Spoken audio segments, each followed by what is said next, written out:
Como povo eleito de Deus, somos solicitados a proclamar as virtudes daquele que nos chamou das trevas para a sua maravilhosa luz. Como sacerdotes a serviço de Deus, somos motivados a explicar ao mundo perverso, caído e cético a razão da nossa esperança. E como membros da família de Deus, somos desafiados a submeter-nos uns aos outros pela graça revelada em Cristo. Nos Passos de Jesus, uma exposição de 1 Pedro, nova série expositiva da Igreja Cristã Encontro Gênesis. Você é o nosso convidado. Venha participar. Olá, muito boa noite, tudo bem com vocês? Sejam bem-vindos ao canal do YouTube da Igreja Cristã Encontro Gênesis. Muito prazer, o meu nome é Léo Oliveira e eu estou pastor da Igreja Cristã Encontro Gênesis.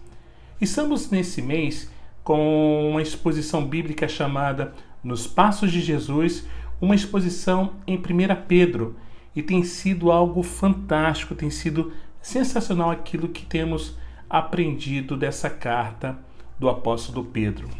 Nós precisamos entender antes de tudo que Deus nos salvou para a santidade, nos salvou do pecado e não no pecado, nos salvou das paixões e da futilidade da vida, e não para vivermos outra vez nessas práticas. Aqueles que têm um encontro com Deus receberam uma nova vida e devem viver em novidade de vida. O apóstolo Pedro relaciona salvação e santidade. Após o louvor a Deus pelas bênçãos da salvação, Pedro volta a sua atenção para as implicações da salvação. Em virtude do que Deus fez por nós, devemos viver de modo digno de nossa vocação. E só é possível desafiar pessoas para uma conduta consagrada se elas já renasceram antes. E o texto que vamos ler nessa noite nos apresenta 3 aspectos desse estilo de vida dos salvos, que nessa noite eu estarei compartilhando 2 aspectos com os irmãos. Então, abra sua Bíblia em 1 Pedro, capítulo 1. Vamos ler nesse momento dos versos 13 a 16. 1 Pedro, capítulo 1, dos versos 13 a 16. E diz assim a palavra do Senhor: Por isso, preparando o seu entendimento, sejam sóbrios e esperem inteiramente na graça que lhes está sendo trazida na revelação de Jesus Cristo. Como filhos obedientes, não vivam conforme as paixões que vocês tinham anteriormente, quando ainda estavam na ignorância. Pelo contrário, assim como é santo aquele que os chamou, sejam santos vocês também em tudo o que fizerem. Porque está escrito: sejam santos, porque eu sou santo. Pedro ele está conectando a salvação com a santidade, conforme lemos no verso 13. E quando o parágrafo se inicia, ele diz assim: Por isso, em virtude do que Deus fez por nós, devemos viver de modo digno dessa salvação. Gente bonita e fofa de Deus, a dádiva graciosa da salvação em Cristo deve nos levar a uma conduta ajustada e compatível. A doutrina desemboca na ética. A teologia produz vida. No propósito de perseguirmos a santidade, 3 verdades devem ser observadas. Em primeiro lugar, a preparação para a santidade. A santificação é um processo que começa na conversão e termina na glorificação. E nessa jornada, 3 atitudes precisam ser tomadas. A primeira, prepare sua mente. Por isso, preparando o seu entendimento, verso 13, parte A. Essa expressão é quase incompreensível para a percepção moderna da língua. Corresponde ao pensamento oriental metafórico. Na antiguidade, era necessário amarrar as vestes esvoaçantes. Do contrário, elas atrapalhariam o trabalho e estorvariam a batalha. Por isso, o ser humano antigo cingia as ancas, enfiando as pontas das vestes sob o cinto. Também somos facilmente prejudicados no trabalho e na vida por ideias esvoaçantes. O que Pedro, irmãos, está dizendo aqui é o seguinte: não permita que qualquer coisa atrapalhe seu entendimento. Emil Miller, ele diz que as palavras gregas dianoias, que significa entendimento, é um pouco diferente de nous, normalmente usada para expressar o que entendemos hoje por mente. A primeira, ela denota mais a mentalidade, aquilo que a mente produz, preparando o seu entendimento. Significa, então, pensar em algo e tirar as conclusões apropriadas. Em outras palavras, tendo em mente o que foi dito, tirem as implicações para a vida. Quem busca a santificação não pode dispersar-se com muitas preocupações e desvaneios. A sua mente, irmãos, ela precisa ser firme na palavra de Deus para compreender os preceitos divinos. William Barclay, ele diz que não podemos nos contentar com uma fé medíocre e negligente, sem profundidade e sem reflexão. O segundo, mantenha-se sóbrio. Sejam sóbrios. Verso 13, parte B.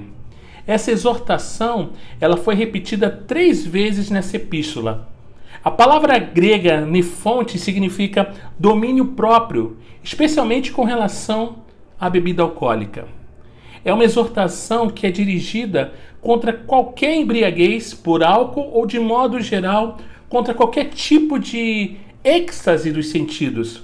Ser sóbrio é estar no pleno domínio de sua capacidade racional. Aqueles que se entregam à embriaguez não têm a mente disposta para Deus.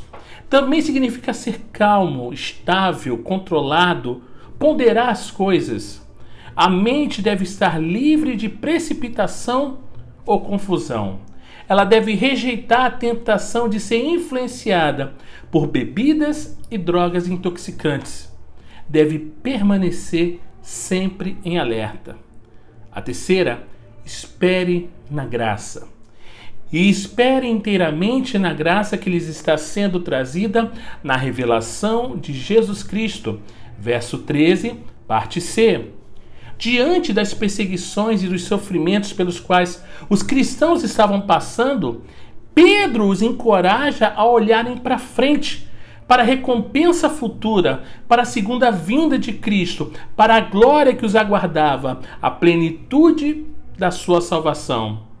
A palavra grega eupísate é uma forma verbal de eupis, esperança.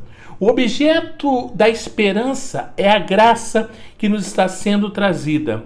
O salvo, ele olha para o passado e contempla a cruz, onde seus pecados foram cancelados. Glória a Deus. Olha para o futuro e contempla a graça que está sendo preparada para a segunda vinda de Cristo. Na cruz fomos justificados. Na segunda vinda seremos glorificados. Entre a cruz e a coroa, entre o sofrimento do Calvário e a glória da parousia, devemos esticar o pescoço e ficar na ponta dos pés, esperando inteiramente na graça que nos está sendo trazida na segunda vinda de Cristo. Warren Wendell diz que o cristão vive no tempo futuro. Suas ações e suas decisões no presente são governadas por essa esperança futura. Quando as circunstâncias ao nosso redor estiverem sombrias e tenebrosas, nós devemos olhar para o alto, pois as estrelas só aparecem quando está escuro. É precisamente porque o cristão vive na esperança que consegue suportar as provas e os sofrimentos dessa vida, pois sabe que caminha para a glória. Nos três versos seguintes, Pedro vai advertir os cristãos a evitarem a conformidade com o mundo, insta-os a lutarem pela santidade e confirma suas palavras com uma citação do Antigo Testamento. Temos aqui, portanto, uma advertência, uma exortação e uma confirmação. Em segundo lugar, o perigo à santidade. Como filhos obedientes, não vivam conforme as paixões que vocês tinham anteriormente, quando ainda estavam na ignorância. Verso 14. Aqui temos, irmãos, uma advertência. Filhos obedientes é um linguajar semita. Significa algo como pessoas que são cunhadas integralmente pela obediência. Fomos salvos para a obediência. Por isso os salvos são filhos obedientes. Como os filhos herdam a natureza dos pais, precisamos viver em santidade, pois nosso Pai é santo. Como filhos obedientes, não podemos retroceder nem cair nas mesmas práticas indecentes que marcavam nossa conduta quando vivíamos prisioneiros do pecado. Naquele tempo, os desejos e as paixões constituíam o esquema determinante da nossa vida e a nossa norma de conduta. É incoerente, incompatível e inconcebível um salvo ao mudar-se as paixões de sua velha vida. O salvo é nova criatura. Tem uma nova mente, um novo coração, uma nova vida. A vida no pecado é marcada pela ignorância. Mesmo aqueles que vivem untados pelo refinado conhecimento filosófico ainda estão imersos num caudal de ignorância. N. Miller diz que a expressão grega messischematizomenoi, palavra gigante, né? Não vos amoldeis, significa uma exortação a não entrar no esquema. Originalmente, a palavra significava assumir a forma de alguma coisa a partir de um molde de encaixe. Os cristãos são chamados a mudar de esquema, a assumir o esquema de Deus. A nova vida em Cristo, portanto, transformando a pessoa por dentro, deve se traduzir em novas expressões concretas de vida. Em terceiro lugar, o imperativo da santidade. Verso 15 e 16 diz assim: pelo contrário, assim como é santo aquele que os chamou, sejam santos vocês também em tudo que fizerem, porque está escrito: sejam santos, porque eu sou santo. Aqui temos uma exortação e uma confirmação. Três verdades são aqui destacadas.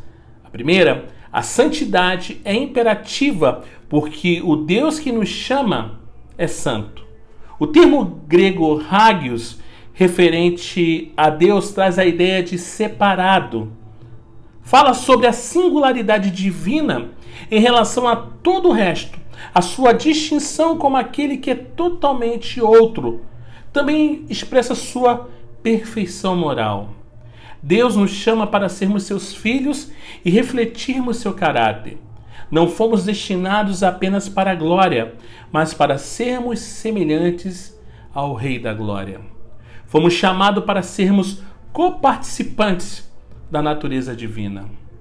A santidade é imperativa porque precisa abranger todas as áreas da nossa vida. Nenhum aspecto da nossa vida, irmãos, está excluído desse imperativo divino. Todo o nosso procedimento deve resplandecer o caráter de Deus, a santidade daquele que nos chamou do pecado para a salvação. Torna-se santo é fundamental para todos nós. Tornar-se santo inclui ambas as noções sobre santidade. O elemento de separação em distinção ao profano e o elemento ético ou moral. A santidade é imperativa porque é uma clara exigência das Escrituras. Pedro, ele citou Levítico capítulo 11, verso 44, para sustentar seu argumento. Sereis santos, porque eu sou santo. O apelo à palavra de Deus serve para ratificar com autoridade o que foi dito. Pedro, ele não baseia sua exortação em seus próprios pensamentos, mas na palavra de Deus. A palavra revela a mente de Deus, de modo que devemos aprendê-la. Irmãos, estudem a palavra, leiam a palavra, ouçam o que o seu pastor diz, mas confira tudo dentro das Escrituras. Seja como os bereanos, que ouviam a palavra, mas estavam ali, verificando se estava tudo correto.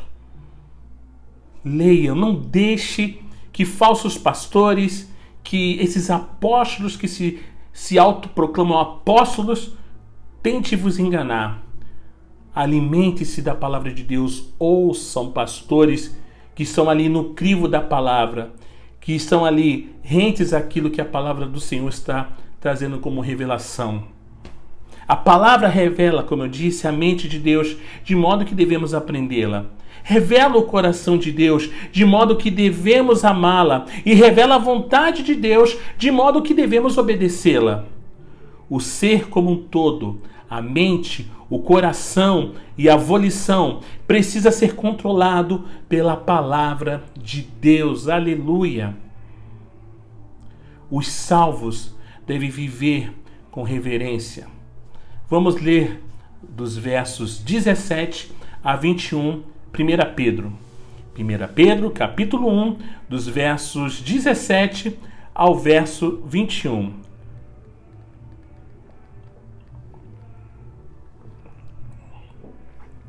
Diz assim a palavra do Senhor. E se vocês invocam como Pai aquele que sem parcialidade julga segundo as obras de cada um, vivam em temor durante o tempo da peregrinação de vocês, sabendo que não foi mediante coisas perecíveis como prata ou ouro que vocês foram resgatados da vida inútil que seus pais lhe legaram, mas pelo precioso sangue de Cristo, como de um cordeiro sem defeito e sem mácula. Ele foi conhecido antes da fundação do mundo, mas foi manifestado nesses últimos tempos em favor de vocês. Por meio dele, vocês creem em Deus, o qual ressuscitou dentre os mortos e lhe deu glória, para que a fé e a esperança de vocês estejam em Deus.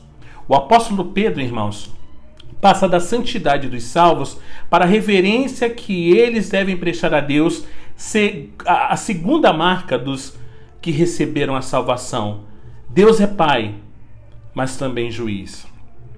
Somos filhos da obediência, porém isso não nos dá imunidade para vivermos desatentamente. Deus não é condescendente nem mesmo com pecados de seus filhos. Deus tem filhos, mas não favoritos. Todos vamos comparecer perante o tribunal de Deus para prestarmos conta da nossa vida. Seremos julgados segundo as nossas obras. A intimidade não anula a nossa responsabilidade. Mesmo Deus, que firmou conosco uma relação íntima e profunda, é também o juiz, o Deus julgador da história. A reverência a Deus deve ser observada por 3 razões. Em primeiro lugar, o julgamento de Deus. E se vocês invocam como Pai aquele que sem parcialidade julga segundo as obras de cada um, vivam em temor durante o tempo da peregrinação de vocês. Verso 17. Podemos notar algumas verdades importantes aqui. A primeira, o juiz. O Deus que julga é o mesmo a quem invocamos como Pai. Não há incompatibilidade, irmãos, entre a paternidade divina e a justiça divina. O fato de chamarmos Deus de Pai não nos dá direito de nos amoldarmos às paixões mundanas. O Pai e o juiz são a mesma pessoa. Deus não faz acepção de pessoas, nem aceita suborno. Porque para Deus não há acepção de pessoas. Como declara Warren Wendell, anos de obediência não compram uma hora de obediência. Segundo, o caráter do juiz. Deus não faz acepção de pessoas. O seu julgamento é imparcial. Ele julga homens e mulheres, grandes e pequenos, doutores e analfabetos, com o mesmo critério de justiça. Deus não mostra favor por ninguém, seja rico ou pobre, judeu ou gentil, escravo ou senhor. Terceiro, o critério do julgamento. Deus julga cada um segundo as suas obras.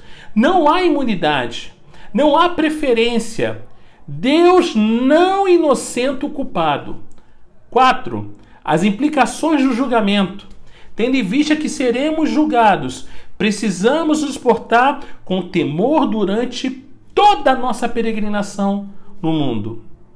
Temor aqui é aquela reverência e respeito devidos a Deus, e não uma sensação doentia do medo do castigo. Temor, gente bonita e fofa de Deus, é a necessidade, antítese, dialética à esperança cristã. O termo grego paróquia, peregrinação, revela que estamos fora de casa. Somos apenas residentes estrangeiros, destituídos de muitos privilégios de um cidadão de plenos direitos. Aqui não temos cidadania permanente. Somos peregrinos. Estamos a caminho da nossa pátria. Precisamos ter cuidado para não plantarmos raízes nesse mundo. Em segundo lugar, a redenção de Cristo. Vamos ler 1 Pedro, capítulo 1, dos versos 18 a 20. 1 Pedro, capítulo 1, dos versos 18 a 20.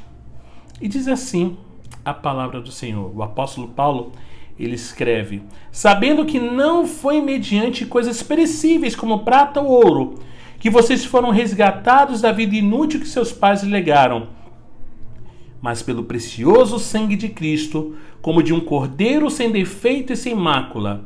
Ele foi conhecido antes da fundação do mundo, mas foi manifestado nesses últimos tempos em favor de vocês. O sangue de Jesus, irmão, é o tema central da Bíblia. De Gênesis a Apocalipse, esse fio escarlata, o sangue de Jesus, é o tema principal. No Antigo Testamento, o sangue de Jesus é prefigurado no derramamento do sangue dos animais sacrificados nos holocaustos. Já no Novo Testamento, o sangue de Jesus é derramado para a nossa redenção.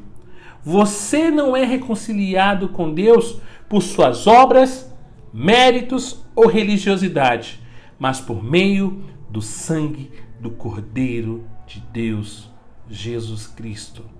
A palavra grega para redenção nos remete à instituição da escravatura no antigo Império Romano. Todas as igrejas cristãs no primeiro século tinham 3 tipos de membros: escravos, homens livres e homens libertados. Pessoas tornavam-se escravas de várias maneiras: por causa da guerra, da falência financeira, vendiam-se a si mesmas, eram vendidas por seus pais ou já nasciam escravas. Um escravo podia obter libertação após um tempo de serviço ou principalmente mediante o pagamento de um preço de resgate. Esse preço devia ser pago por outra pessoa. Portanto, irmãos, portanto, Igreja de Cristo, uma pessoa libertada era alguém que já tinha sido escrava, mas agora estava livre. Seja livre. Que Deus nos bendiga. Amém? Irmãos, eu quero te convidar a você estar conosco, nos conhecendo, nos visitando, adorando ao Senhor juntos.